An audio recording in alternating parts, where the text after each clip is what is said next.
Welcome to ACD Hot. Today we dive into 3 stories shaping national conversations, from the legal battle surrounding popular social figure to renowned terror attack on innocent communities to a passionate public outcry commanding more accountability from religious leaders. Let's begin. Now to our first story, we start with the increasing public attention on the cases involving Cubana chief priest and the ongoing legal proceedings and courts tied to Nnamdi Kanu. For Nnamdi Kanu, his continued detention and the court's recent action have reignited old tensions in the southeast. People are asking, what does this decision mean for peace, for agitation, and for the political landscape in the region? And more importantly, if an appeal follows, what new direction might this legal battle take? Now, Cubana chief priest matter, on the other hand, raises questions about the fairness of selective prosecutions, the influence of celebrity culture, and the Nigerian's public tendency to divide issues along emotional lines rather than facts. Now, Cubana chief priest actually came out in the social media. He wrote an open letter to the president, President Tinubu, and he said, and I read, he said, as long as Mazi Nnamdi Kanu remains in jail, you cannot and will never get up to 10,000 votes in the southeast come 2027. I will not lie to you, Papa, that is to the president. As a friend of your government, I have no reason to whitewash you. Mazi Nnamdi Kanu is the supreme leader of the southeast. His detention has caused us so much setback, and I'm so surprised that all your useless ministers from the southeast cannot even tell you the truth, because they are all cowards. Now, there are a lot that he wrote, but I just had to read, some part of it. Now, joining me in the studio, as always, is the ever beautiful Sharon Chuku to help me dissect all these issues. Good afternoon, Mama. Good afternoon. How are you doing this afternoon? You look so bright. I don't know what's going on there, but I love it. That's my right-hand side. I have Genevieve Okeke. Good afternoon. How are you doing this afternoon? Good afternoon. You look good. I don't know the look you're giving, bro. I love it for Dark you. aura. All right. Nigeria. All right. Yeah, Nigeria. You are representing Nigerian pulse, and it's beautiful to see. Now, I'm just going to go straight to the story. You've seen what Cubana chief priests have come out to say, and you've seen a lot of cries from Nigerian celebrities and the rest of them. And I'm just going to have your take on this. Do you think the Southeast governors are really cowards as to what chief priest said? To a high degree, because of how they have treated this particular Nnamdi Kanu's case, even recently, with his ruling that we saw yesterday, and how it seems as though they have been silent to this particular situation. So yes, I can understand where Cubana chief priest is coming from, and how he told the presidency that the ministers that he has from the southeast are not telling him the truth, or rather are just sugarcoating things. And I think we see a lot of that when it concerns the cabinet of the presidency on issues, even on security issues, but on national political issues, where we see that he has advisors, but then with the decisions that he takes, the policies that he makes, it seems as though there are no advisors right there. We know that for the presidency, he should have all hands on what is going on, advising him, being a part of his cabinet. But if you have people around you that are singing your praises 900% of the time, they're never telling you that you're doing something wrong, I think I won't even just blame the cabinet. I will blame the leader. How would you think it's possible that you are not wrong at all? You're 100% right. I don't think, I think everybody should collect the blame for that. Exactly. Now, coming to you, Genevieve, do you think that Nnamdi Kanu, I just want to first of all get your take on the pronouncement and the sentencing of Nnamdi Kanu yesterday. He was sentenced to life imprisonment instead of death penalty. I just want to get your take there. And then, do you think that if he's being released, that he stand a chance of getting, support from the Southeast entirely? Okay, to answer the first question, I saw that thing yesterday and I was very shocked, disappointed, and angry. And I was not angry because of, oh, okay, I'm going to defend Nnamdi Kanu, but I was angry because terrorists that are vandalizing Nigeria, that are bringing terror and fear into Nigeria, they have not been reprimanded. And somebody that he is just trying to get, he's advocating for freedom. You are giving him a death penalty. Then you now say, oh, let's have pity. Let's give him life imprisonment. It doesn't make sense. It doesn't make sense because imagine what was the name of the man that was given 20 years imprisonment? Alleged ISWAP leader. Imagine ISWAP, a terrorist organization that murdered people. And I did a research and I saw that when you kill somebody as a terrorist, your punishment is either life imprisonment or death penalty. How did he get away with 20 years imprisonment for a life, for people's life, not just one, not just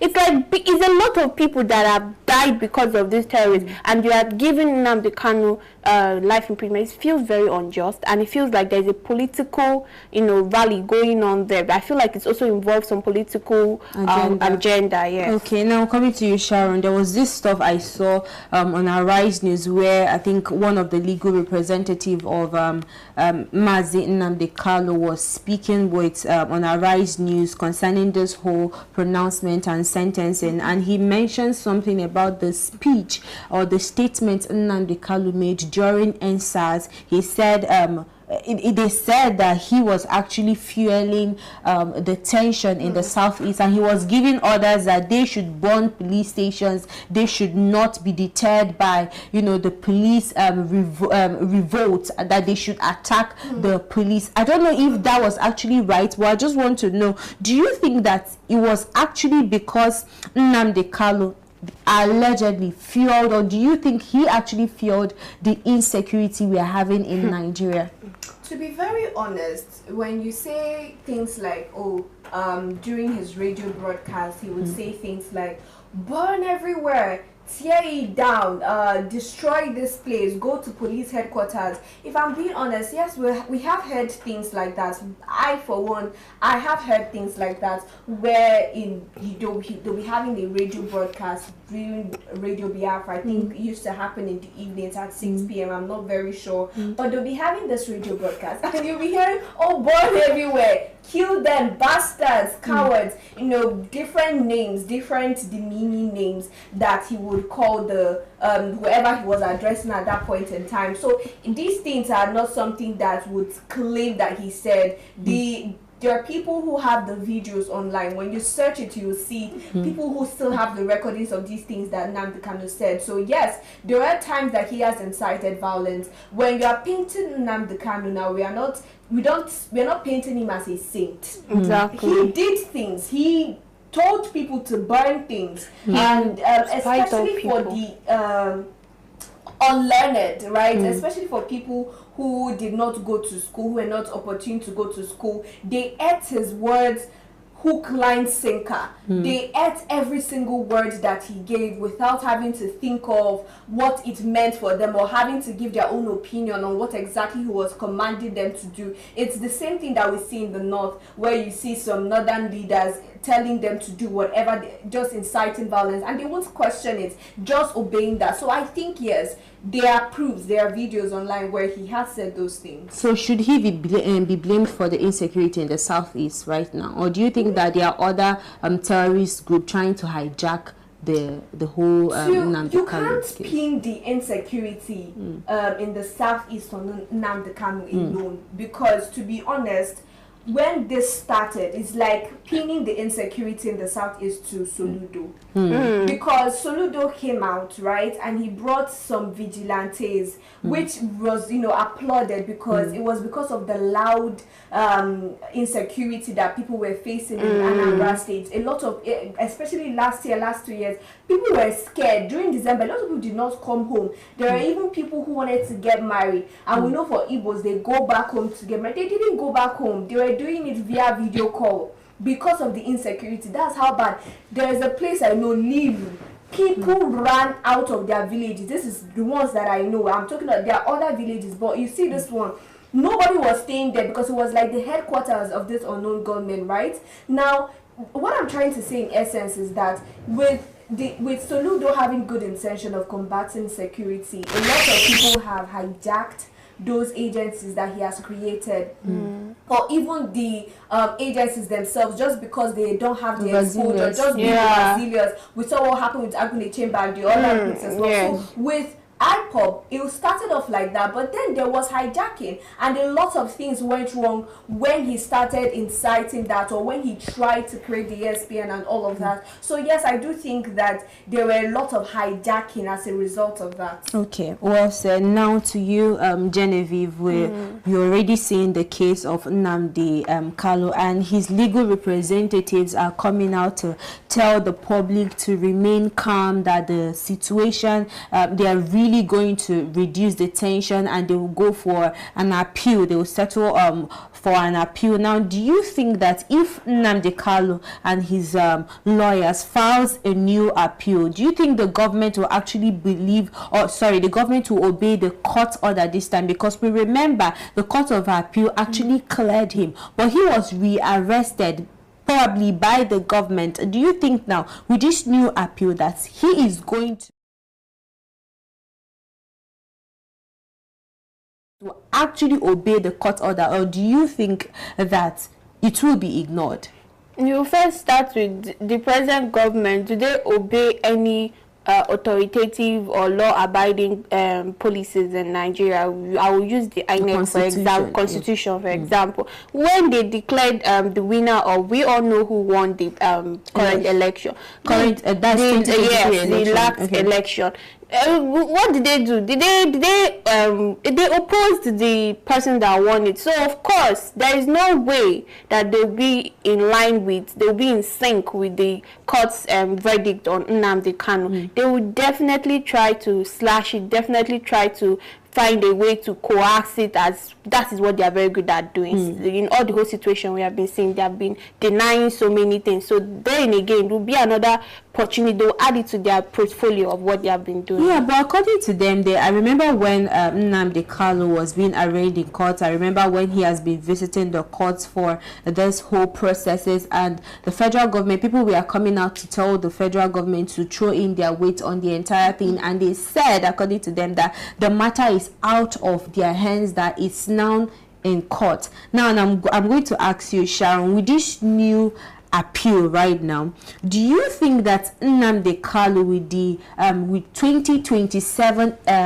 election forthcoming, do you think that he is going to become a bargaining tool for 2027 election? Because we are seeing a lot of people saying that he's actually, for him to get, just like what Cubana Chief Priest says, that if they don't release Nnamdi Kanu, that the president will not get up to 10,000 votes. Do you think that he is a bargaining tool? To be honest, this is what a lot of people think, right? That the Tinubu-led administration, when it's close to 2027, would use him as a bargaining tool for the Southeast. But I really don't buy that.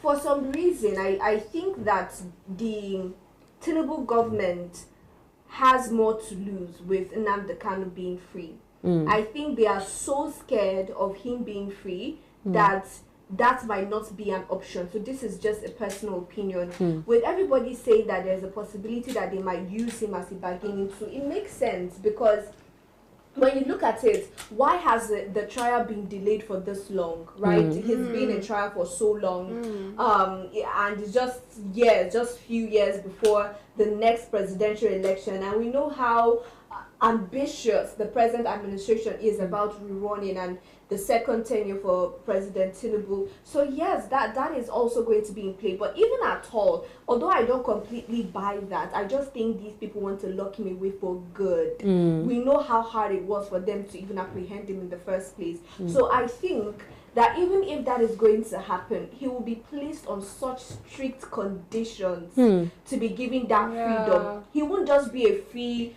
man, just the way we can just freely walk up and down wherever we want.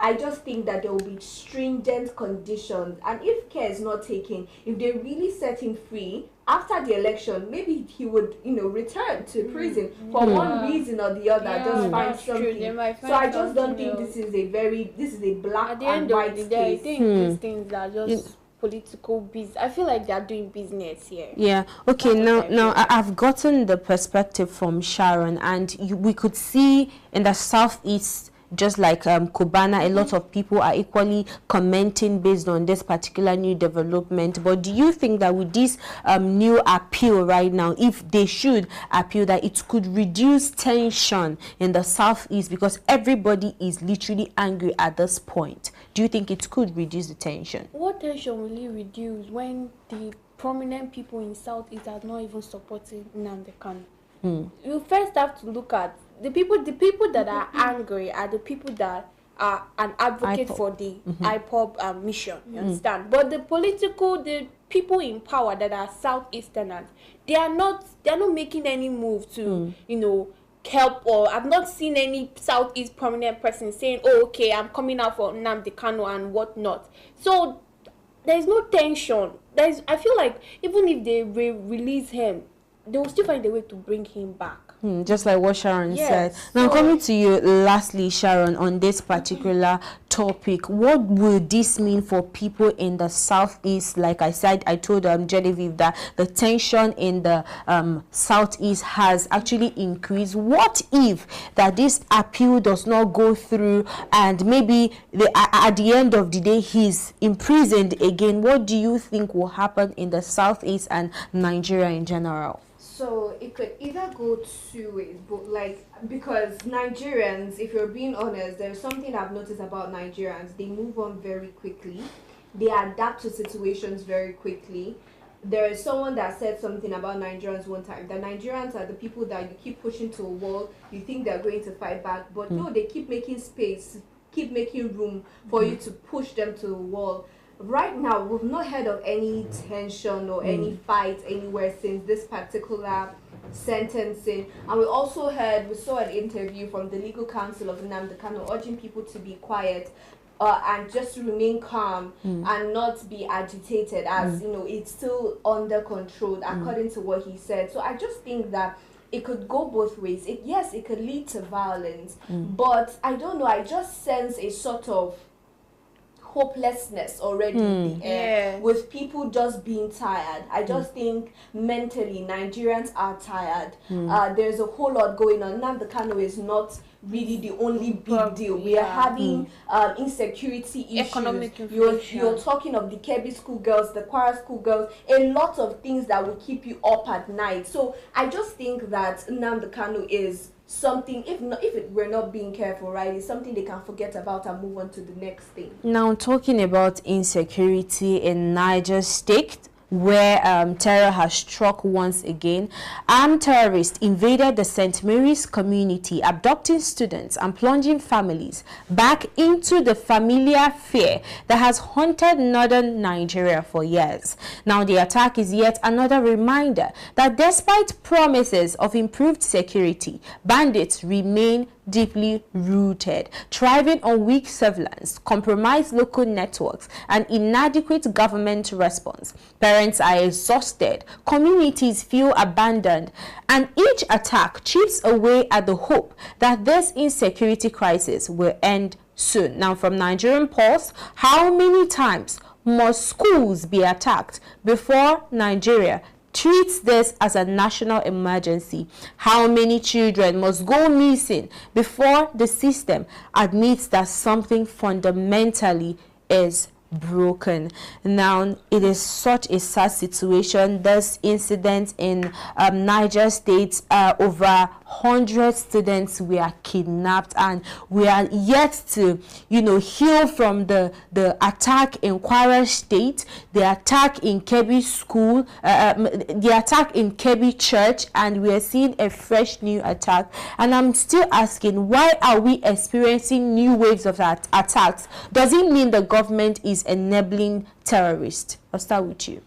Well, the reason why we are still having more information, more attacks and all that is because the government, the terrorists, they have morale, they have audacity. They know that the government will not do anything. This terrorist attacks it's not just this year. It has been happening for years. But this is like my own thoughts. I'm looking at it that the reason why it's like very, very serious, is being known now, is because of the 2027 election. You understand? But the reason why these things are happening is the government they don't care. These terrorists, they are not scared. No serious fatal moves have been made to evacuate or destroy these terrorists. So they are not scared of what the government is going to do. They are not scared for Niger State now. Who knows, they might get to Lagos. Who knows, they might get to somewhere else. So they are not, until the government actually does something to scare these people away, that's when maybe they'll reduce or they'll go and re-strategize. But as of now, they're not good. They're not scared. It's funny and ironic how this particular attack is that happened in Niger State is close to Niger State. We know is close to Abuja, which security is more tighter. The center of Nigeria is quite sad to witness or to hear. But we've seen series of events whereby the federal government keeps on talking about peace peace negotiations with these terrorists. And I just want to ask Sharon, do you think this ransom negotiation is fairly more kidnappings, and should the government pay ransom or risk more attacks by refusing? If there were 2 terrorist groups, by now it should have multiplied to like 10.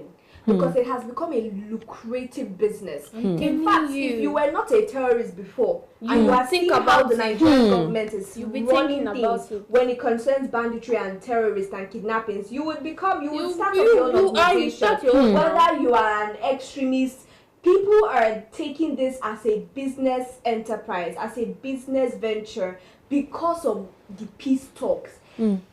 Now, the bandits are not scared of their life. They're not scared that they might lose their life. They're not scared of being caught. Because like I said earlier, at the end of the day, how are we going to resolve this? They are going to pamper them. When they take them to rehab, then they bring them back into the Nigerian military. Imagine, they have protect rehab. The people that they took as objects, that they treated as ways of making money, people that they killed, people that they slaughtered. So now it's not a scary business anymore. Doing terrorism in Nigeria, when you read the news, and I'm sure these guys read the news, when you read the news, the Nigerian government is organizing peace talk. In fact, it even stirs jealousy. You feel like you are not powerful enough that you organize peace talk with this particular group. Now tomorrow I'm going to go and bomb this place. I'm going to go kidnap. So they will call me too. Imagine an ordinary civilian an ordinary civilian has not had a one-on-one meeting with the Nigerian president. But bandits get to do that. They have that access.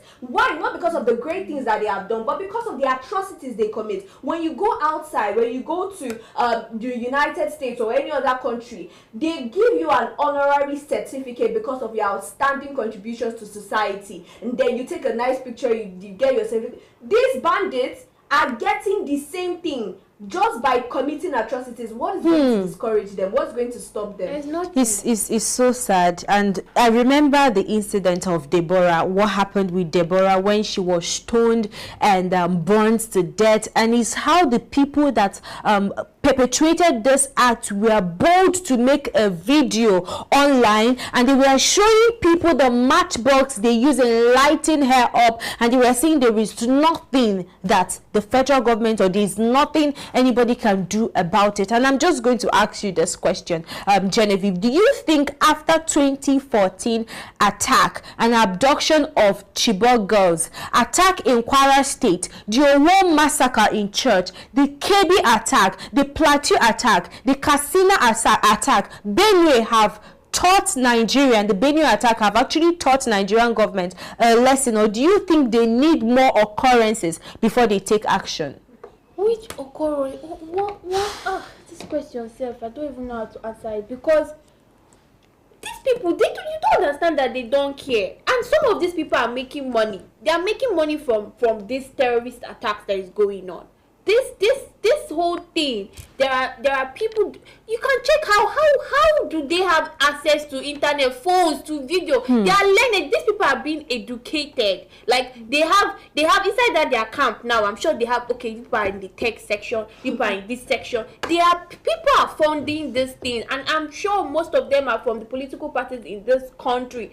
Look at all the places these things are happening at. Please, there is not, even if another attack comes tomorrow, next week, the government will still come and tell you it is fake news, you're doing this misrepresentation. They're going to talk nonsense. They're going to keep talking nonsense. It's high time that we Nigerians protect ourselves. Your security is in your own hands, and that's that. Now, there was something that happened with the is it the Kwara State governor? He came out to say that those children that were actually kidnapped, that they are close to the community, and they just need 24 hours, or rather 72 hours, to rescue those children and bring them back to be reunited with their family. And I believe this is more than 72 hours. I'm yet to hear any positive news from them. But let me digress a bit and let me move to the religious leaders in Nigeria, Sharon. Now, we've seen a lot of people coming out to bash the religious leaders. Do you think that they are kind of feeling ignorance and hoping on prayer and God to do perform a miracle for this particular children? Because there was something I saw on social media. A man was actually he had a bottle of water on his table, and he was like commanding the bottle of water, come close to me, come, I'm calling you, come here right now. And the bottle of water did not move a wink, did not make any single movement. And then he asked somebody, get me this bottle of water. Somebody brought the bottle of water and he drank it. And what he said is that there are things that you don't necessarily have to pray for. There are things that you need to take action. Everything is not about prayer. And I'm coming to you, Sharon. Do you think that these religious leaders are actually doing more about this insecurity incidents by praying, or do you think that they should actually do more than just pray? It's such a shame, right? Especially if these pastors and these men of God are actually like true believers. I don't know the face they want to use and face Judgment Day. Like it is really heartbreaking that the way politics has so entered the church, and there's just so much to lose for them now. So it is not just about winning souls. I know it's funny, as I say winning souls, something is just coming to my mind. You are winning souls for Christ, right? But you are winning souls, but you can't save those souls. Those souls are dying every single day. Now, the whole agenda of the church is not to gather together and sow tithe. The whole agenda really is to save souls. Will you save a dead soul? Can dead people praise God? It is not the living that can now be the living that you are trying to save. Every single day, they are coming out to cry out that they are being killed. But because it hasn't happened in your church branch, because it hasn't happened in your church or your church headquarters, it it is not a big deal. It is not big enough of a deal. And this is one thing that really has struck me during this period where we are seeing the United States. I was watching the US Congress debates, and one of those senators there, I think that was Riley, was talking about how it is even difficult for him to sleep at night. Let's calm down. This is not a Nigerian. This person is not even an African. This is a US citizen now saying he can't sleep at night. And someone else was sharing the stories of the attacks of a woman that lost 5 of her kids to one of these church attacks, and he was tearing up. I saw now, it. This is some people that don't have any business with us. The people that are supposed to feel this way, people that are supposed to carry this matter on their head as much, I have to say that I'm not disappointed is just, to be honest, I am disappointed, but I'm not surprised. Because how you would know that these religious leaders do not care as much for the people is when you look at our elections and when you look at our voting. The period where you are supposed to come up and tell people, oh, this is time for you to go get your PVCs, you're keeping them in church for 3 days fasting and prayer to pray for the nations, when they can go out and after praying get their PVCs, but they won't do that. So this is a long trade. This trade has always existed amongst our religious leaders. It is the same thing they've done before. It's the same thing they're going to do. That's what they'll do tomorrow. So I'm not really surprised, but am I disappointed? Yes. What quite disappointing. That actually struck me right now. But let me come to you, Genevieve. Now you've heard from the pulse of Nigeria as regards this religious leaders, and you've heard from Sharon. Let me just get your take on this religious leaders. It's as if maybe the youth are already tired. You're already exasperated by the morning prayers and not even eulogizing people, not even urging people to actually maybe do something or lend their voices to the insecurity in Nigeria, as these religious leaders have large followings. But let me get your take on that. Okay. First of all, the Bible says faith without work is dead. So all these religious believers that are doing things, praying and everything, your prayer without work is dead. We have been praying for how long? How long have we been praying since? The thing is, people really perish because of lack of knowledge. You think that, okay, you want, I hear some people, God, I want to make money. Lord Jesus, every morning, Lord Jesus, give me money. And you're at home, or you go to church Monday, Tuesday, Wednesday. How do you want to make that money? At the end of the day, it's just a business for these people. At the end of the day, so that means they don't care about Nigerians. Yes, it looks like it, because there is no how with I'm not going to mention anybody's name, but there is no how these ministers that have power holding, like they have followers, they have things that there's no how they will all come together, call a conference and have conversations and reach out to because most of them have backings with international bodies. There's no how that they might not send a refugee team to clear out a community to take them to somewhere that is safe. There is no how they will not do something like that. But it's unfortunate, just like Sharon said, this is going to continue. Exactly. I won't even call names, but there was this particular video I saw yesterday where a pastor, one woman that was her niece or her sister was involved in this attack.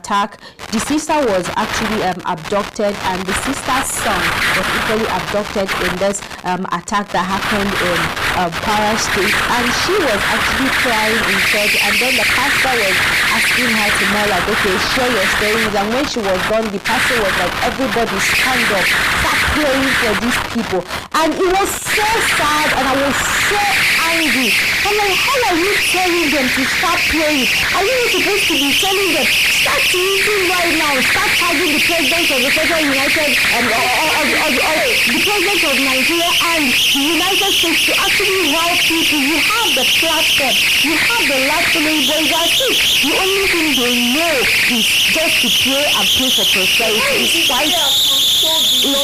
It's quite sad. Now, still speaking on insecurity, the federal government on Wednesday blamed the renewed terror attack, including the abduction of 2 girls in Kebbi and the assault on worshippers in Eruku, Kwara State, on recent remarks by United States as public anger over the incidents spread nationwide. So right now, they are blaming the US for this current attack. Sharon, let me have your take.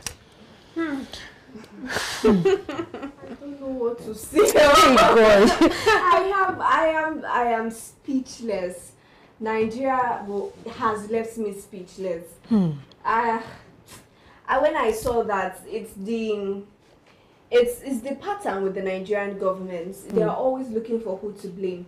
That's how they're always blaming the Goodluck administration. Yes. If they don't blame the Goodluck administration, they'll blame the Buhari administration. They don't blame the Buhari administration, they'll tell you this is how it has always been. We can't fix this in 4 years. You can't expect us to come into government and fix it in 4 years. So it's something that they are known for. But it's laughable because now they have left administrations in Nigeria and they are blaming the US. If it comes to even blaming God, this administration would blame God, and they will do it so boldly.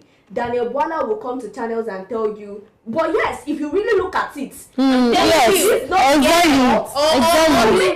We are trying to protect. There's no place. There's no insecurity. Is not even here to protect. Yes, exactly. Because they came out and said, yes, exactly. They came out. I saw one comment by Daniel Bwana. Even the Senate, the president of the Senate House, he said that there are attacks on other societies. That it means that it's not new. That these attacks are not new.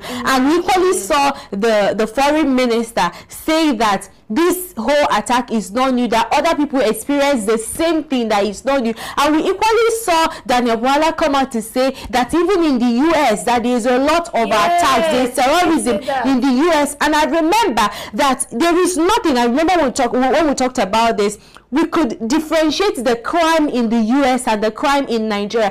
The crime in Nigeria is organized. They have an institution. But in US, it's more like just burglary, thieving or stealing. They'll just go to your store, just thief one thing or the other, and they're out. But this one is people that are enabled by the current administration. It's so sad to see. I feel like if I talk about this, I'll talk and talk tomorrow. And I really don't get why the federal government is not doing anything about it. But let me just get your take, Genevieve, on what's it called, the blame on the US on the attack. That is the bandits are angry. Wow. They said the bandits are actually angry that the US are saying that is Christian genocide, so they now attacked again. Let me get your take. Nigerian people, Nigerian government really have morale. They have audacity and they lack.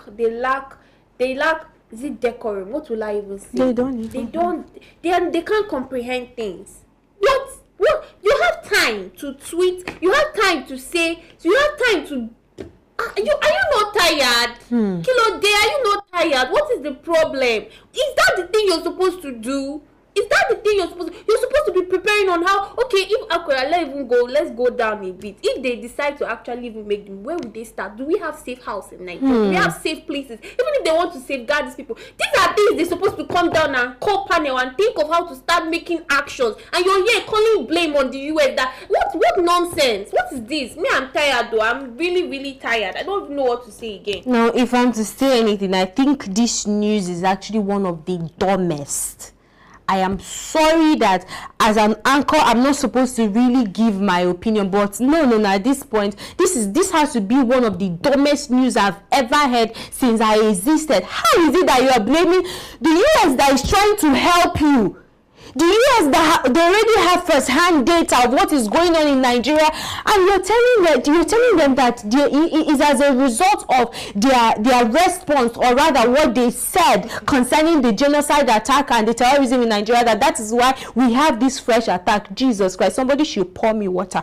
I don't know why Nigerians are not really talking much, because I don't know whether we need to, maybe three of us need to keep on talking before every Nigerian out there actually rise up and stay active. This is not a situation where you get to tweet. You don't need to tweet. You don't need to tweet. You need to ask for better governance. We all need to assemble. We all need to seek for accountability. What happened to the safety school program that was promised in 2023 to secure every lives of students in school? What happened to this? We need accountability from this government. So wherever you are, whether you're a celebrity, whether you are a partisan, whether you're whatever you think you are, whether you have business, you might think that you are living large, this is not affecting you, until it comes to your doorstep. That is where you're going to feel the pain of these people that are losing their lives on a daily basis, the pain of these churches that are being burnt, that whether genocide or non-genocide attack, people, tens and thousands of people are dying. Now, these three stories, one underlining theme: a country at a crossroad where institutions are being questioned, citizens are demanding answers, and the need for accountability grows louder by the day. Now, the law, security, and religion. Nigeria starts in the middle of all three. This is Aside Hot. This is what you just watched on Active Citizens. My name is Ifoma Oji. Stay informed, stay engaged, stay active, and as always, keep asking the right questions. And please do well to activate your voice, because if you snooze, now you go still lose. Nigeria, now we get them together. We, all of us, no matter how you want to japa, it's not everybody will go japa. Come on, Nigeria. This is our problem. This is our solution. We are the ones to solve this problem, and the solution, we are the key to the problems of this Nigeria's insecurity or inflation or whatever is going on in Nigeria. So if you want, you can keep quiet and sleep at whatever is going on until it hits your doorstep. Now, this is where we are going to call it a wrap on Aside Hot right here on Active Citizens. Please, if you're yet to subscribe to our YouTube channel or all our channels or platforms, you can find us across all social media platforms at Active Citizens, and you can find me on my private page on Facebook at Oji Sophia, and on Instagram at Miss Solex. You, Genevieve? You can always find me in the studio. And you, Sharon? Okay, so you find me in the studio. Oh, find you. Everybody is angry, but we'll still see you in the evening for more discussions on this table. Do have maybe a sober afternoon.